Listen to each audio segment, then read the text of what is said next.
नमस्कार मंडळी, मी दीपाली तुमचं स्वागत करत आहे माझ्या किचनमध्ये. तर मी आज बनवणार आहे पावभाजी. त्याच्यासाठी मी हे 1 वाटी बटाटा घेतला आहे, तो आपण कुकरमध्ये घालूया.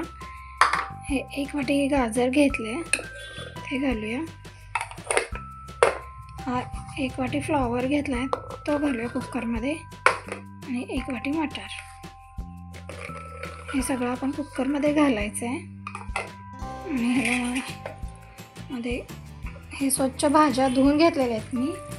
भाज्या बुडतील एवढं पाणी घालायचं आहे त्याच्यामध्ये. आणखीन थोडं घालूया.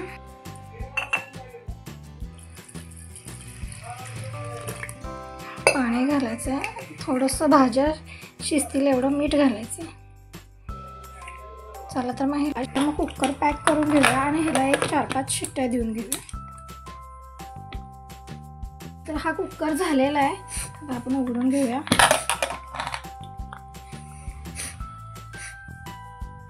ह्याच्यामधलं पाणी आहे हे जरासं काढून घ्यायचं आहे साईडला हंड्यामध्ये. हे पाणी नंतर आपण भाजीसाठी वापरणार आहे. जास्त पाणी असेल तर भाज्या व्यवस्थित मॅश होत नाहीत, म्हणून आपण हे थोडंसं पाणी काढून घेऊया.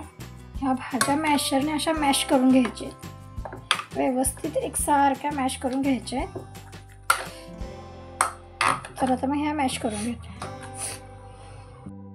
हे बघा, तर हे मॅश करून झालेलं आहे. आता आपण ह्याला फोडणी देऊया. कढई ठेवलेली, कढईमध्ये 4-5 चमचे तेल घालून मी गरम करून घेतलंय. आता त्याच्यामध्ये आपण कांदा घालूया. पावभाजीसाठी जरा कांदा आणि टोमॅटो हे जास्त वापरायचं आहे. मी कांदा आणि टोमॅटो एकत्रच टाकणार आहे. फ्राय करून घेऊया. टोमॅटो पूर्ण कमी झाला पाहिजे आणि कांदा लाल झाला पाहिजे, तोपर्यंत आपण फ्राय करून घेऊया. हा कांदा फ्राय झालेला आहे, कांदा टोमॅटो. आता त्याच्यामध्ये आपण 2 चमचे अद्रक लसूणची पेस्ट घालूया.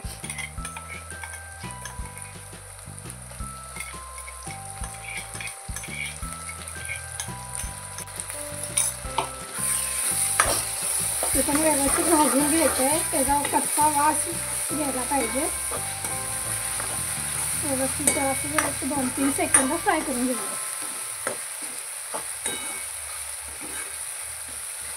अर्धा चमचा हा पावभाजी मसाला आहे, तो घालूया 1 चमचा.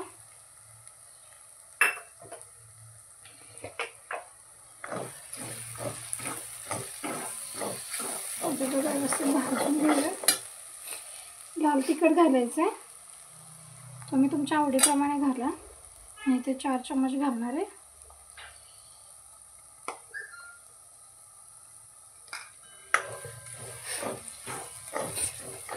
मीठ मगाशी भाजीमध्ये घातलेलं शिजवताना, त्याच्यानुसार आपण इथं मीठ ॲड करूया.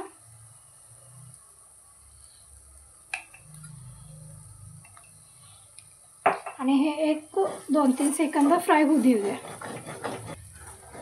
हे व्यवस्थित फ्राय झालं आहे. आता आपण ह्याच्यामध्ये भाजी ॲड करूया. मॅश केलेली भाजी घालूया. सगळं व्यवस्थित एकत्र करूया. तुम्ही बघू शकता ह्याला कलर किती मस्त आलेला आहे.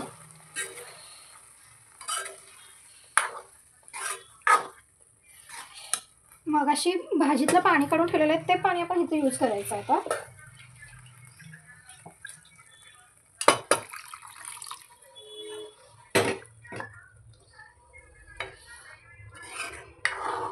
ह्याला मस्तपैकी छान अशी उकळी येऊ द्यायची. चला तर मग आता ह्याला उकळी आली आहे. आपण ह्याला आता वरून बटर घालायचं आहे. तुम्हाला आवडत असेल तर तुम्ही फोडणीत पण घालू शकते. मी आता ह्याला वरून बटर घालणार आहे. हे सगळं व्यवस्थित आता मिक्स करून हे पाव भाजून घेऊया. त्याच्यासाठी मी इथं बटर घातलं आहे थोडंसं.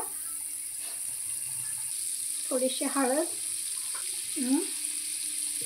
चटणी हे घालायचं आहे. असे हे करून पाव असे व्यवस्थित भाजून घ्यायचे.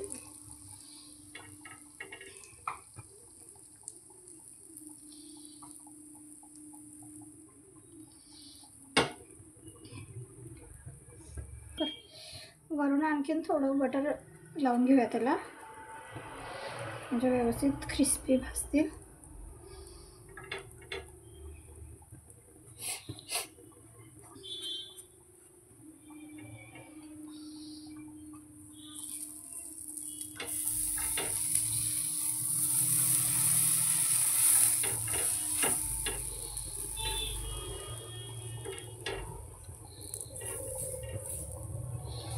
चला तर मग आता हे आपण व्यवस्थित पाव भाजून घेऊया आणि सर्व करूया.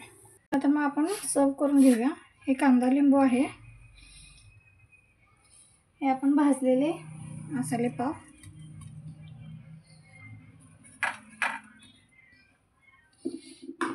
आणि ही आपली पावभाजी. ह्याच्यावरती बटर घालायचं आहे आणि आता हे खाण्यासाठी तयार आहे. असे नवनवीन व्हिडिओ पाहण्यासाठी माझ्या चॅनलला लाईक करा, शेअर करा आणि सबस्क्राईब करा. थँक्यू.